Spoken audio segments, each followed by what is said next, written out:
Hello and welcome to Fictional World Building. It's presented by me, William Lawrence Joseph Galaini. I am a author and game writer. Basically, I'm what they call a narrative designer, and I will be giving you a quick walkthrough. And by quick, I mean we're only going to be about a half hour or so of what it takes to begin establishing a plausible, concrete, fictional world that will be either ideal for a game setting, a book setting, a television series setting, a film setting, etc. So we're basically just going to be constructing fictional worlds ranging from the fantastic to the very down to earth simplistic. The first step in doing this may seem obvious, but it shouldn't be. Um, a lot of authors, unfortunately, don't seem to quite grasp this, but most do. You must observe the world around you. And this is usually ideally through immersive travel, but that is definitely not an option in a COVID world right now. But also, it's financially barring to a lot of us. So, a lot of documentaries from non biased sources, anything basically out of PBS or BBC, tends to be a bit better. National Geographic is still a strong resource. Um, and I believe actually, like Disney Plus and Netflix have just a bevy of good things. Certain documentaries like Vice, I would kind of avoid. They tend to be a little bit more sensationalist. Um, Unless you really want to write about drugs being done in Western Africa, you probably want to get a more holistic look at a society. So documentaries, a lot of nonfiction reading, and I'll go over a number of recommended titles in a bit. But you've got to know the world you're in before you can build a world that you want to be in or that you would hate to be in. Before you start building worlds, you have to understand this one. At least understand it to the closest approximation a singular person can. Uh, I picked this picture specifically because it's just a wonderful cavalcade, not just of color, but of an Afghani culture that a lot of us Americans are fairly ignorant of until, some of us get deployed there or some of us wind up marrying into these families. And some of us might be Afghani writers who are listening to this very presentation and have ideas of how to bring elements of their culture into a science fiction or fantasy setting, which would be absolutely something I'd love to read. Um, Far too long has fantasy and science fiction and other fictional settings been dominated by Judeo-Christian historic backgrounds and whatnot. As much as I've enjoyed Game of Thrones, and it did veer in, particularly in the books more so, outside of that traditional Western kind of Teutonic Knights culture, it would be great to see the rest of the world really explored and examined in the lens of fiction with those tenements available. So become a person, a student of the world. That's the whole crux of this. And let me show you a few books I have in mind, or books that have helped me. All of which, I might add, are available at in your library system.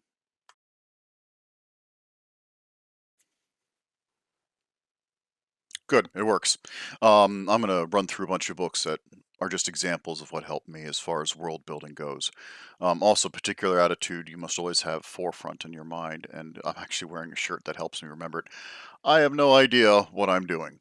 A lot of the worlds, or when I'm going to construct a new world, I have to completely accept my ignorance of, like, say, military Navy culture or other subcultures before I even step into them. Most importantly, talk to people who are close to a culture you wish to emulate. If you wish to write about the military, you're going to be hanging out at a lot of with a lot of military people, preferably not even relatives, just not even necessarily VFW, but you can go to base, you can go to the PX, um, if if it's available to you. You can join certain groups online. Get to really talk to people from those groups. If you're, I One of my main characters is sick. That's Sikh. And I wound up going to a Gurudwara and getting to know the people there, making friends, eating their amazing food, worshiping with them for quite some time before I felt comfortable to even begin to write a character. So again, student of the world. That's where it starts. Now, if you're not quite sure what to begin with in greater detail, you can always go for smaller settings. Sometimes I like to go visually as well. So, like books like these might seem childish to some, like the DK books. I think it's DK who publishes a whole bevy of these. But, like this one in particular, the cross section of the Man of War, goes in tremendous detail about the entire subculture and society that operates on these large ships. It'll go through section by section. It'll give tremendous amount of detail in just how everything operates, their daily life cycle, how they would eat, how they would defecate, how they would sleep, what happened if they died, all those minute details that are absolutely essential in building a world, even their diets. Um, any books you can get on construction, like if you're going to be writing something medieval, look at their construction. There are a great series of books like Pyramid, Cathedral, um, City is another one about a building of a Roman city that go into the generational construction of these types of places. Also, like let's say you want to build something steampunk, or if you want to go into a steampunk setting, which is quite the rage, you can always find books like this on trains.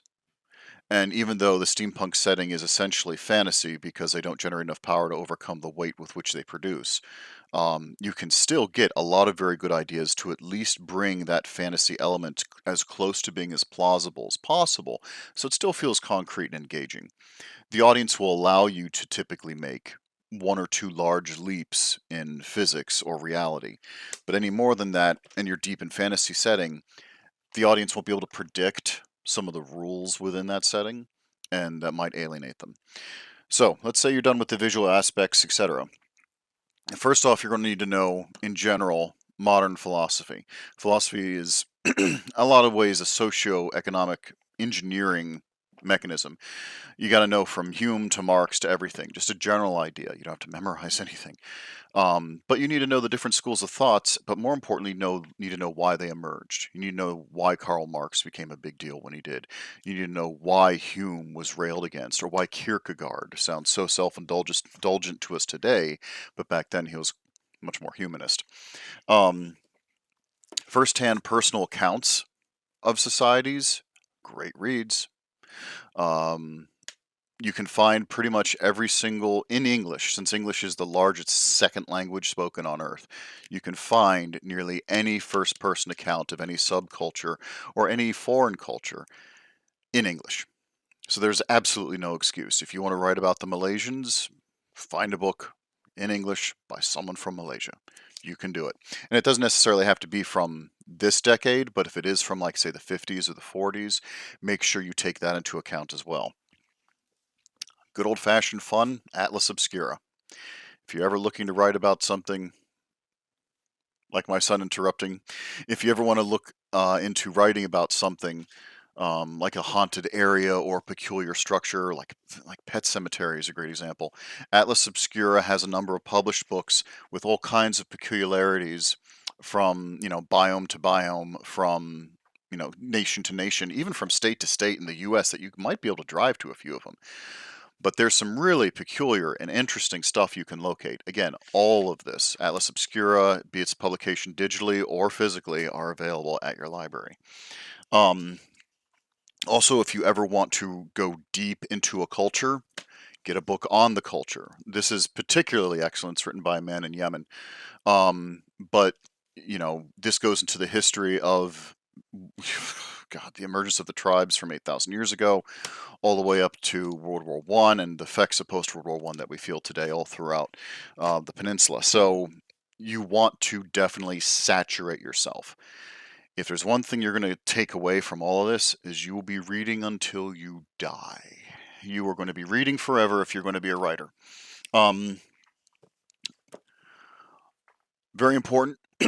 If you're going to be writing a fantasy world or fictional setting, you're going to have to understand how the horrific conflicts that you want to represent and play with happen in the first place. You can't just drop the reader into, this is a dark world.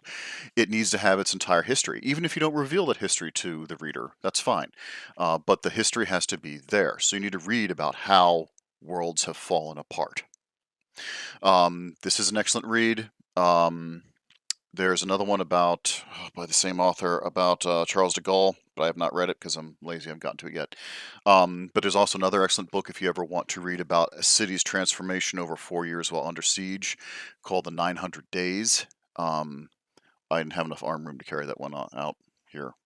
Uh, but that's also excellent. Another way to examine non-fictionally, not just culture and society in the world, but what you might want to do, is with fashion. The moment you get a society with tiers of wealth, you will get fashion. And fashion is the ultimate expression of societal standing, especially in large populated areas. Fashion's a little bit harder to find when you go to lower populated territories. So if your setting is very low population, that might be a little tough. But if it's high population, people are always going to be showing off what they're wearing and how they're wearing it. Anywhere ranging from weapons to completely absurd things that no one could possibly move in as a means to show off that they have staff and people to do things for them. But any of these fashion books, again, DK, I really enjoy them as a resource because they're a nice, simple introduction and they're properly vetted. I actually I know one of the publishers on it. Um, so you know that it's not like you're going to Wikipedia to where your information may not be the best.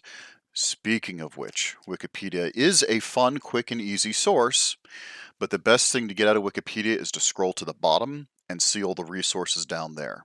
When you scroll to the bottom of Wikipedia and click on those links from journals and articles, now you're cooking with gas. Oh, you're not done reading, because now we got fiction. So, first off, one of the best I would think would probably be Brave New World. Brave New World is very good dystopian literature, not just because of its interesting prose, but because it's very plausible. Huxley knew what scratched people's most basic primal itches, and his book is all about delivering that to everyone. Um, it's a very good sociological, very very cynical take on the world. I know there's been a number of film adaptations of it, none of which I've sadly seen. Um, but this is a very good read, really, for anyone. Um, this is MMK's, probably my favorite of hers, The Far Pavilions. Now, with The Far Pavilions, light read. You can usually find it broken down into two separate books, but it, like much of Clavel's work, like Shogun and whatnot, are very steeped into a foreign culture, but to where we feel like outsiders instead of us exploring an outside world. It's beautifully written. A majority of the book takes place of a wedding party traveling 1,000 miles across India, and all the problems that happen to this several thousand person large wedding train. It's fascinating. It's a great book. It goes through all the different areas they travel through India, different cultures, internal strife within India itself, all during the Thuggy rebellions as the British Europeans are kicked out. Very good book. Again, English. Um, you've also got Dune, which is getting the film treatment by a very good director. Dune's characters themselves are very bland. They're not very interesting. In fact, there's really only one that compelled me, and she died. But the setting itself, especially with the noble houses, and especially with how space travel works through a guild that is delightfully secretive, of which I'll give nothing away, Dune's a great example of how to take real world culture, especially with the conflicts of World War One that happened in the Middle East, and convert them into literature of a science fiction setting to where everyone can grasp the concepts. Basically, it's Lawrence of Arabia fantasy version.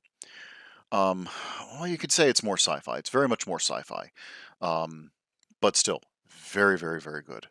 Uh, a little bit dry, but if you're doing research on world building, it's hard to find better books than this.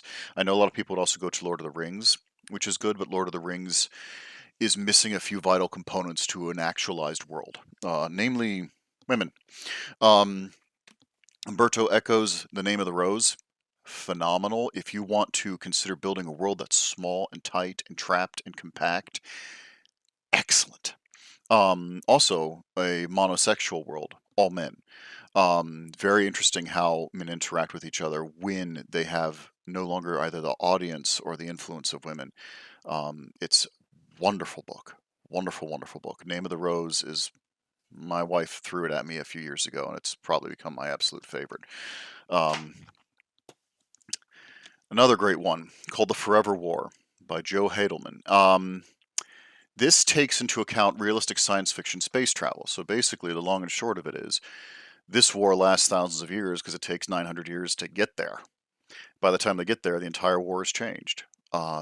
Their economies on Earth and the pay they had been getting that had been stashed away has risen and toppled nations. It is a fascinating book. By the way, the currency is another thing you have to come across a lot when you're doing your world building. And when it comes to currency, this one does a very interesting concept where currency is calories. Because of starvation problems in food, your currency becomes the amount of calories, and you purchase help with the amount of calories. You purchase food by the calorie. Excellent, excellent book. But Forever War is a very good read. This one is extended edition, and I do believe this would be easily available in your library system as well. It's called The Forever War. Read it. Ugly American, absolutely vital reading for anyone. When I was in the army, I kind of came to realizations that this book confirmed. Technically, it's fiction, though it doesn't read like it. It is basically about an imaginary proxy war between communism and capitalism in a small southeastern Asian country, and about all the individuals who descend upon this country to shove it full of their influence. Some people are successful, some people are failures, and it goes over how each one succeeded, each one failed. It's also a good follow-up for any Bowden book about the Vietnam War, etc., about how America failed there as well.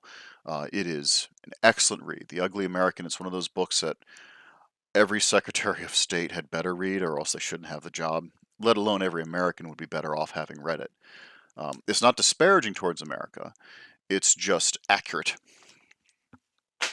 iRobot. One of the reasons why I'll push for this one is because it is a strong series of short stories with profound logic loops. When you build a world, be it fantasy or science fiction, it has to follow its own logic.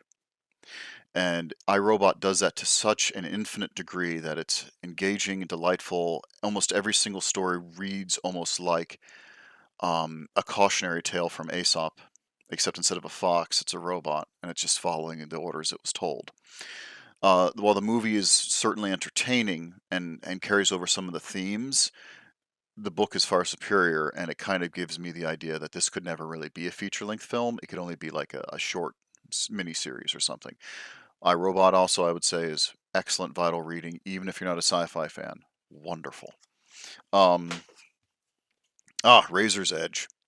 Razor's Edge is good not just because it gives you a very good screenshot into World War One, but mostly because it shows a dichotomy between the society before World War One and then World War One. So a lot of it, like literally the first like 70 pages is just this guy going to towns, finding a phone to call people up and go to dinner. It's like a French film, and it's all he does. He's just lackadaisical. It feels like The Great Gatsby to start with, which I'm sorry for saying that because I know as soon as I said it feels like Great Gatsby, a lot of you just hit the off button. As well you should. But it's really good because then when you compare that to the absolute horror show he experiences being a driver in World War One, it changes a lot of things. Excellent read if you can suffer it, but it's very good for, you know, world building. Classic Dr. Zhivago. This one does have a good movie of it with Omar Sharif. But this is again a very good way to steep yourself into a time period and an oppressive culture. Also, this book does a great job of describing winter. And I know that when we're building our fictional worlds, we're going to definitely have to take into how weather affects them and how their culture is built around weather. But if you're lucky, you get pictures sometimes.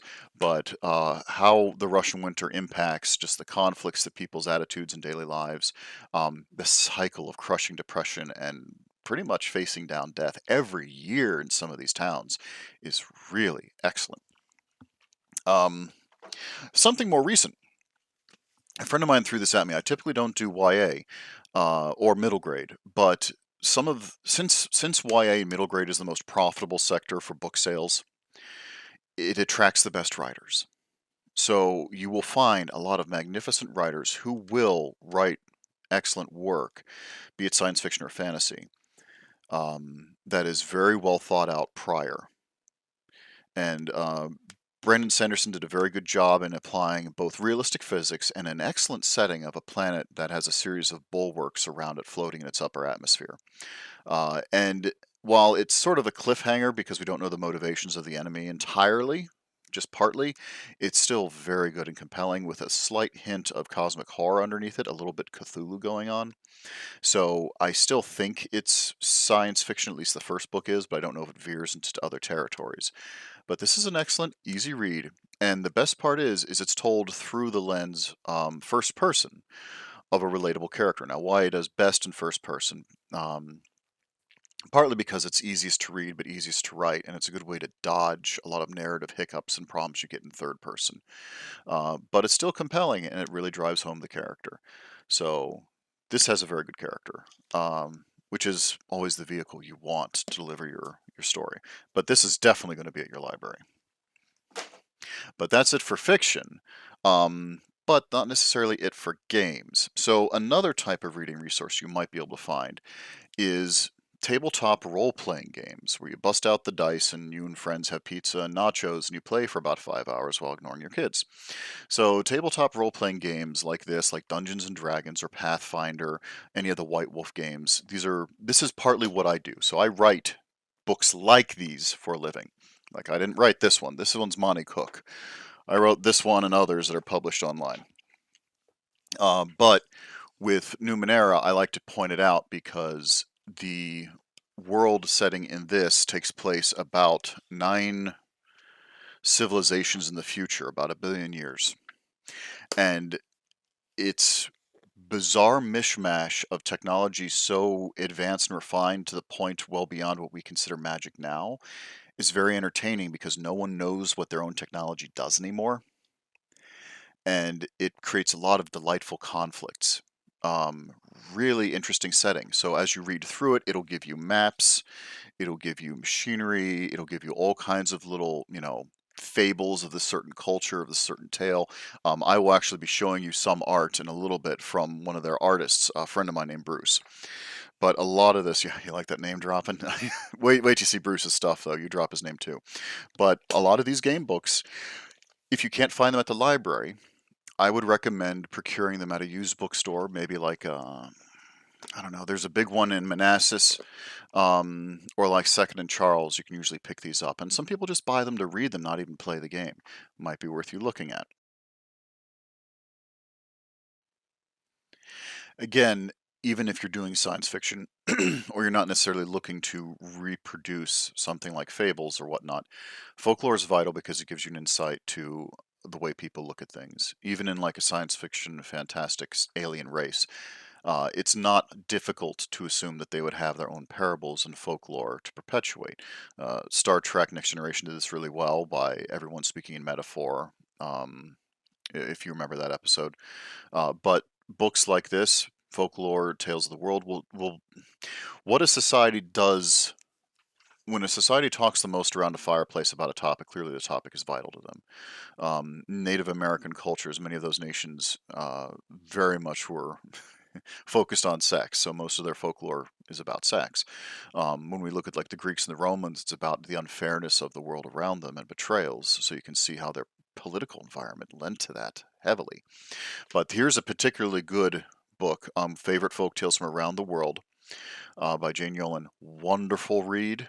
You don't necessarily need to go from beginning to end, but you can easily crack it open and look up all the folk tales that involve fooling the devil, and it will take you around from Germany to United States to Russia to Czechoslovakia to Ireland, to where you can see how all these different Western societies tackle the devil. You can also go to Egypt, go to ancient China. A lot of different places in here based on either theme or location. Very, very good read. This is, and if you really want some weird stuff, look at the Malaysian folklore.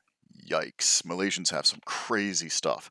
But also, if you want something more traditional or Western or Gecko Roman, this is also very You'll see this on every bookshelf of every Western reader. So Bullfinch's mythology is incredibly detailed. Also, good old-fashioned book of Aesop's Fables, partly because Aesop himself was a diplomat and would use his parables as means to deliver his diplomatic message without the direct bite of accusations. So if you're familiar with the terms sour grapes and whatnot, you can see that Aesop, even now, 3,000 some odd years later, has made a huge impact just from these tiny little tales. They echo. So definitely go for the folklore. Now, this section will be brief because we don't learn as well from being told what not to do versus what to do. So I've given a lot of examples of stuff to read, but there are certain things you wish to avoid doing when constructing your own world. So first off, I'll point out like the classic Utopia by Thomas More. It is a fine example of a person who cannot attain the escape velocity of themselves. This is Utopia for Thomas More by Thomas More. If you are white Catholic, you're good to go. Everyone else is oppressed by slavery, which I always thought it was ironic that, everyone's like, oh, Utopia. No, this is a hellscape where everyone suffers except for the ultra rich and white, etc. And that's how Thomas More was. He was an evil man.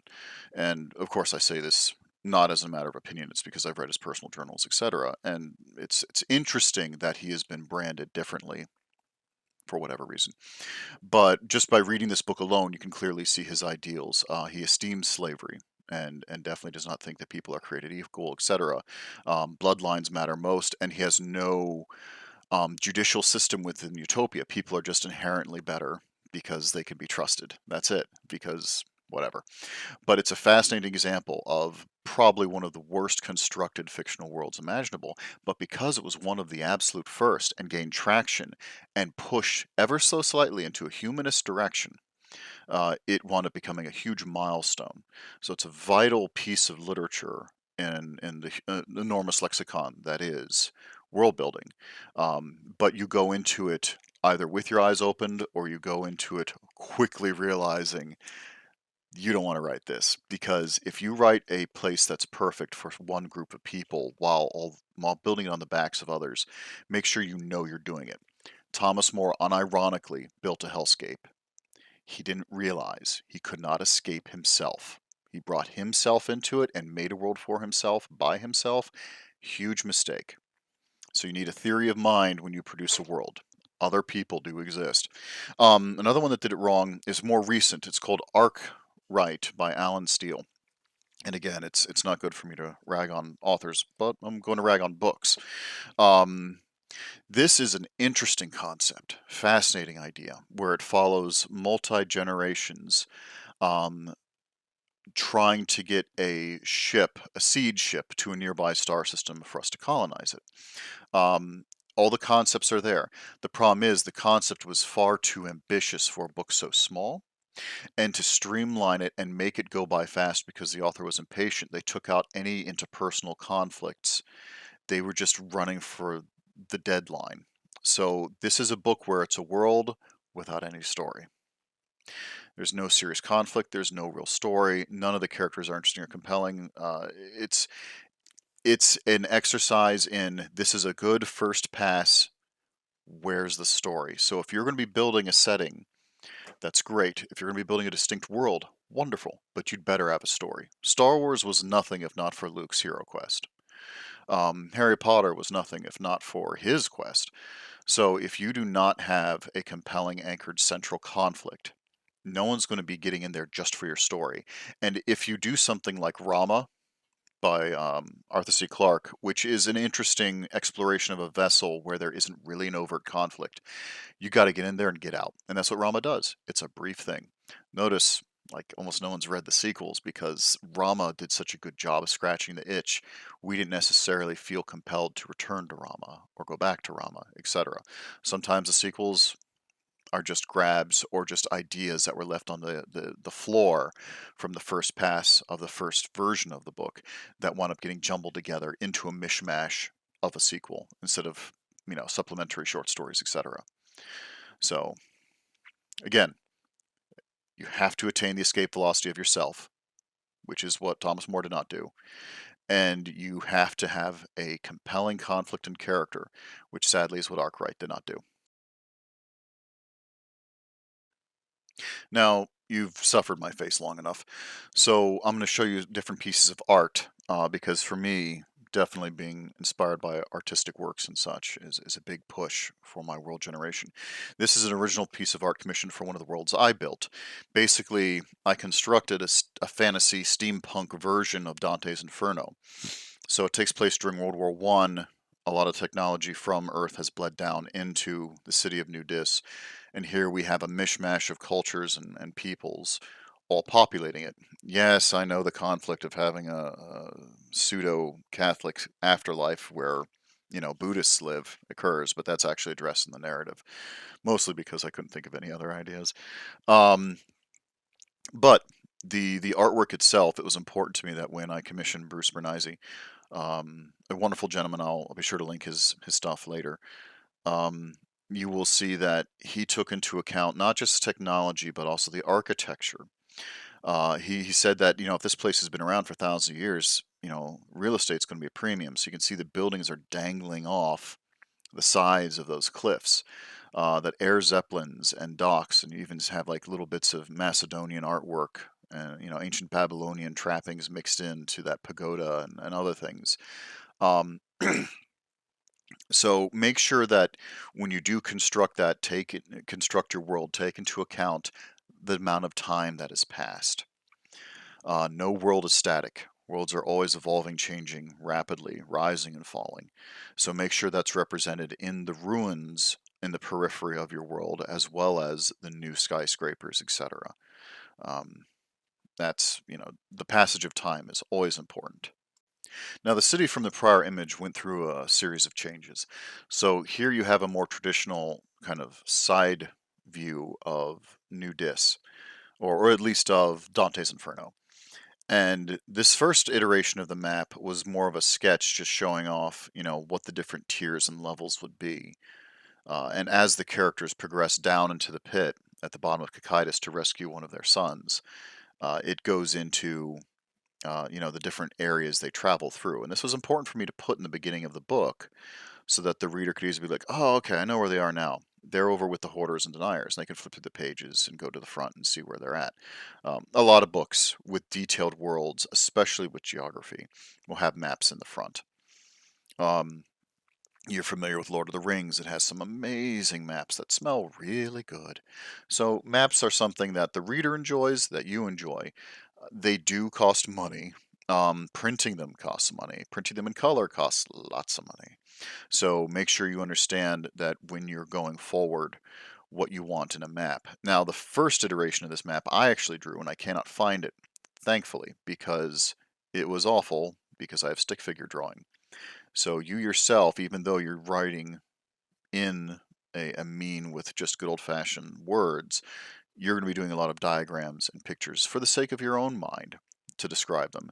And some of those might end up being in your publication. Now, for the second edition of this book I had done, um, with the steampunk Dante's Inferno, I hired well, it's Bruce Bernisi. Ferocious professional he is, and he wound up giving a different take on the map that I felt was more appealing, but also was much easier to print. The distinct line work he provided made it much easier for the front of a paperback or hardcover. Everything stood out better, and it was more simple and direct. Uh, the wording on the side was also much easier to read. So it's very important that not only do you hire artists if you're going to be publishing or doing your own work, but you hire people who have a good graphic designing eye, who know how to make things jump out while still maintaining the atmosphere you're pursuing. Needless to say, this is by far my favorite of the maps, and you can tell from the original piece I showed at the beginning of Bruce's rendition of New Dis that the dirigible and the cityscape and the fog all carried over really well. Having similar minds working on different aspects of your material is always beneficial. And also with this, part of the narrative in these books, these Steampunk Dante's Inferno, well, the book series is called Trampling the Land of Woe. I should probably just say it. Trampling. We'll just call it Trampling for short. Um, a lot of those would be the ancient Roman legion basically discovering air power and coming up from the pit of hell to take over New Dis.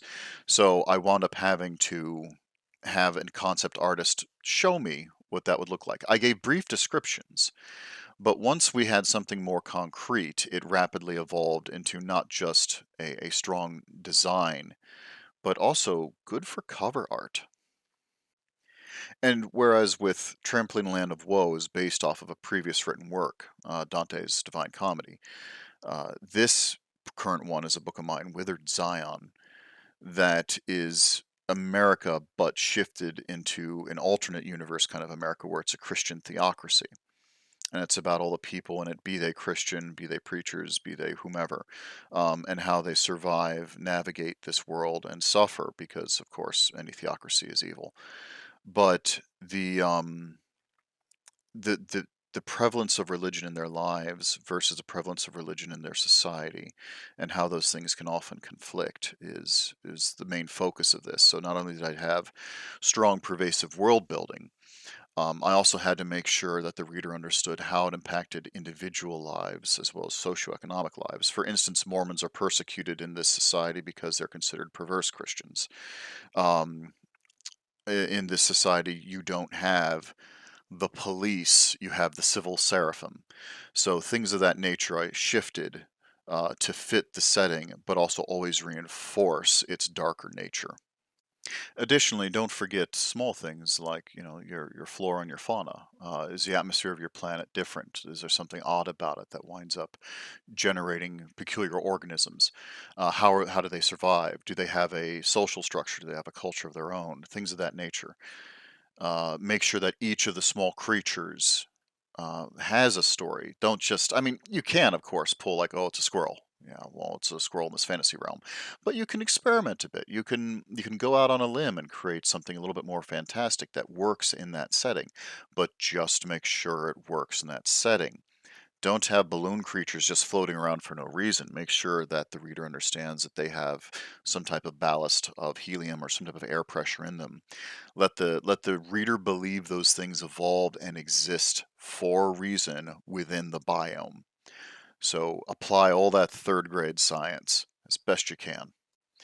And when constructing antagonists or threats within this environment, you must make sure that not only do they feel threatening and perpetuate conflict as well as the narrative arc of the characters, but you also must make sure that their motivation, the creature or the enemy's motivation, is deeply anchored in the environment they're in.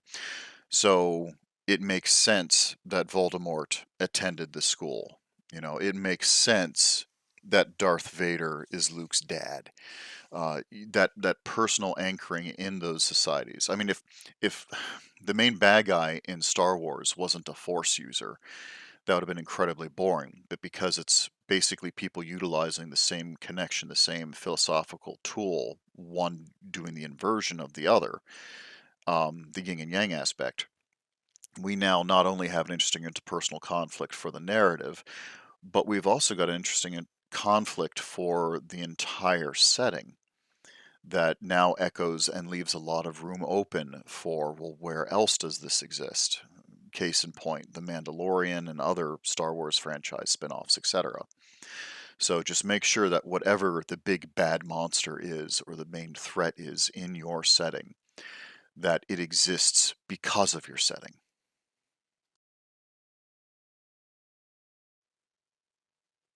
Now, we've talked mostly about world building in books, but the most recent pictures you've seen of all those creatures, especially like the 3D models, were all from a game. And I wrote all those creatures, or I was involved in the writing of all those creatures, and then I handled all the lore, etc. on them.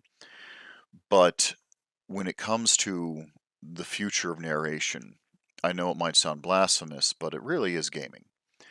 We look at the cobblestones that was, interpretive dance, campfire stories, morality plays, stagecraft, books, ballads, all of that has culminated to, even the visual mediums, has culminated to an interactive medium with which worlds that are fantastic are explored and choices are made through the safe proxy of a game.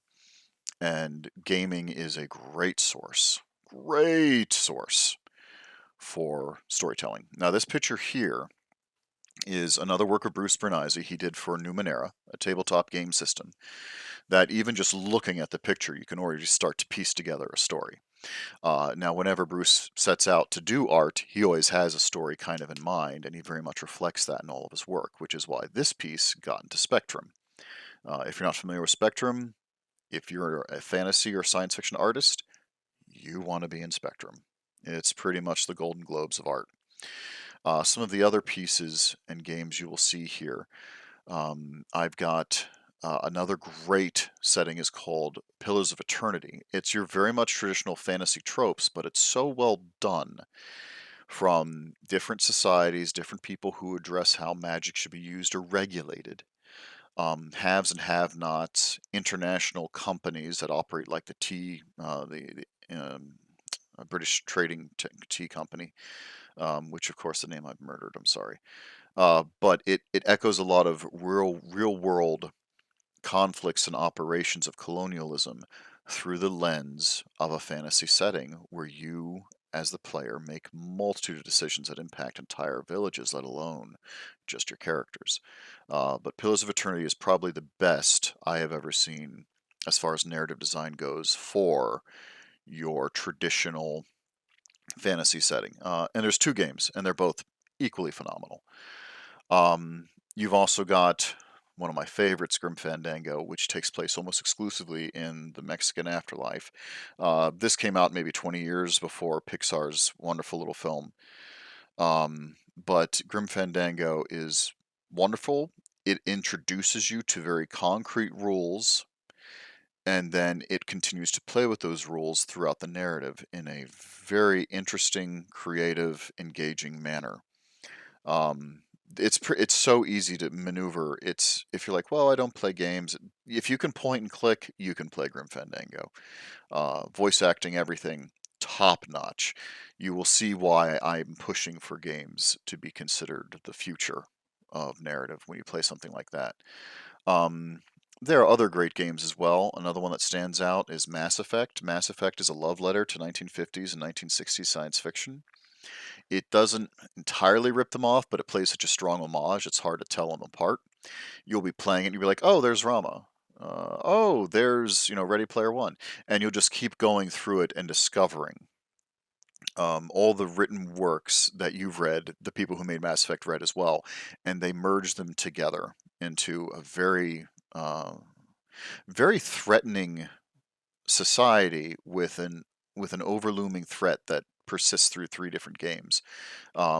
Really, really good world to explore. And another interesting thing is whenever you discover something, especially in Mass Effect, it'll give you a little codex update where you're like, oh, I can read more about this species. Or, oh, I can read more about this historic event. So you can dive as deep into the lore as you want. And last but not least is probably an odd addition from what you can tell is Papers, Please. Papers, Please is absolutely fantastic. From a checkpoint booth in a 1980s oppressive communist country, you impact people's lives by choosing who to let through and who not to. And just by that sort of decision of how to arrest people, to let them go, to reject them, etc., to accept bribes, the amount of decisions you make really explore and open up what this communist country is like, what everyone is facing, their concerns, and how on the brink this country is to falling apart. Excellent world building in such a peculiar, subversive way. You'll notice it even says right there that it's basically a paperwork, a political document thriller. That's totally true. I've never been more excited to stamp passports before. Excellent world building. Now, I said this whole thing was only going to be a half hour long, but it turns out I've lied. Sorry. Just to wind up, just to wrap up, I'll talk a bit about me. The Trampoline Land of Woe books, one of the covers you see here, it's a 5-part series coming out from Evolved Publishing, and I'll be sure to put them at the end of the presentation as well. Unfortunately, COVID hit, so the release of the books were pushed back, wisely so, and so hopefully we'll start to see them rolling out in 2021. But luckily they're done. So I'm pretty much just twiddling my thumbs working on other stuff while I'm at it. And speaking of working on other stuff, I am the writer at a game company called Wicked Foundations, and I handle their work, and they're keeping me quite busy producing a lot of material for years to come. So you can easily find them as well. I'll have their link towards the end. But if you want free quarterly short stories, I have an email list. So every quarter I send out a free short story with the original cover. It's a part of basically a drive that you have access to. You can just get into. Varying genres are there. But again, short stories, all of which are built with interesting, cohesive worlds. Um, just go ahead, hit my website. Again, that'll be at the end of this presentation, and just sign up. And that would be great to see your email on my list because us writers, us authors live and die by our email lists, and it's a really big ego boost. But thank you so much for being able to tune in. And hopefully, I'll be seeing more of you guys, and you'll be seeing more of me on the library shelves.